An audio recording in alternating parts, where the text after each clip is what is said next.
Les blessures de l'âme, ou blessures émotionnelles, ou encore blessures d'enfance, sont comme de la boue qui vous couvre et cache la beauté de votre personnalité, tout en sapant la vie épanouissante à laquelle vous avez droit. Bonjour, bonsoir, c'est Déborah de Causerie du jour. Une séance d'échange sur la spiritualité et le développement personnel pour vous aider à voir en vous le meilleur. Au cours de cette session, des conseils seront donnés.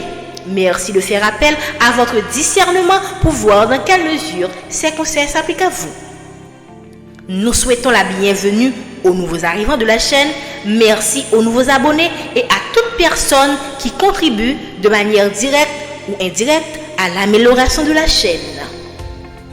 Aujourd'hui, nous allons parler de la blessure d'abandon en vous racontant l'histoire d'André. Cela faisait la énième rupture d'André et il était tout simplement dévasté, dépassé par cette situation récurrente, trop récurrente. Il avait fini par croire qu'il était maudit. Il ne savait pas tout simplement comment s'y prendre avec les dames. Pourtant, notre cher André avait tout pour plaire. Beau gosse chocolaté musclé qui rendait jaloux toute la gente masculine et faisait tomber les femmes. Une situation financière stable pour fonder une belle famille avec la dulcinée de son cœur.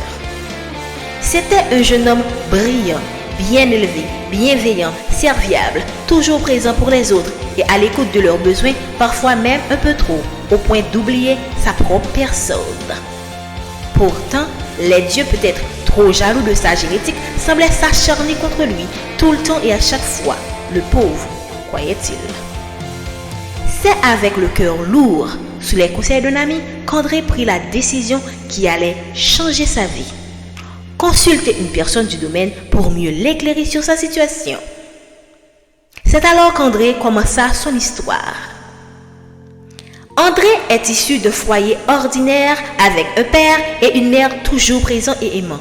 Toutefois, à l'âge de 11 ans, il a dû se séparer de ses parents pour se rendre chez une tante afin de poursuivre ses études de la capitale réputée pour ses bons établissements académiques.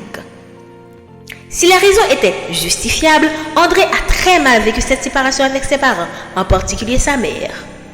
Il ne s'agissait pas d'un abandon, mais la douleur ressentie par André quand il a dû quitter sa mère résonnait en lui comme si c'en était un. Plus tard de la vie, André continuait de raconter son amour pour sa mère, l'une des personnes les plus importantes de sa vie, et cette séparation avec celle-ci comme l'une des expériences les plus douloureuses qu'il n'a jamais vécues.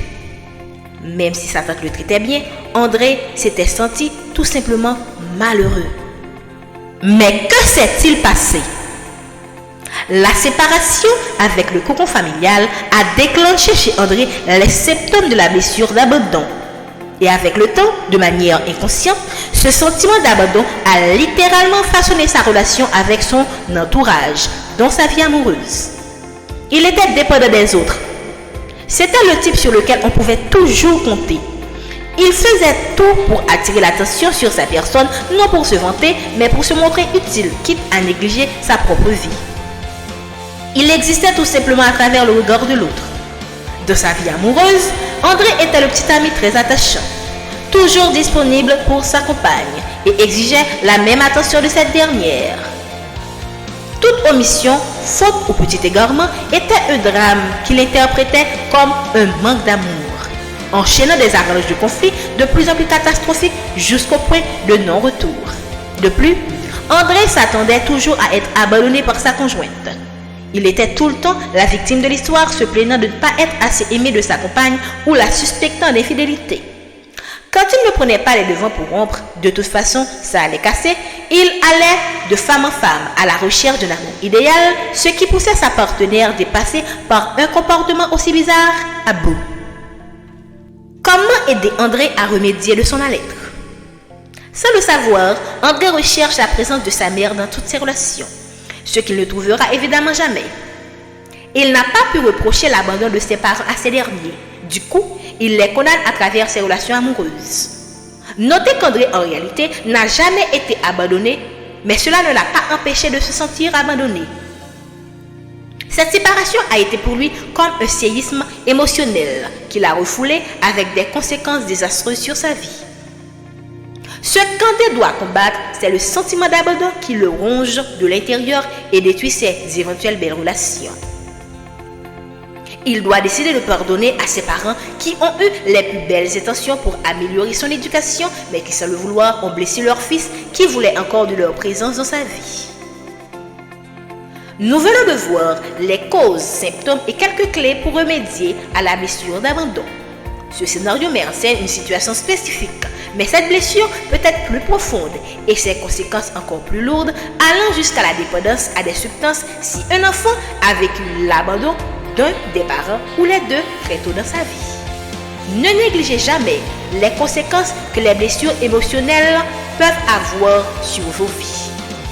Parfois, il se pourrait que vous réagissiez non en fonction de votre propre personnalité, mais en fonction des séquelles que ces blessures ont laissées en vous.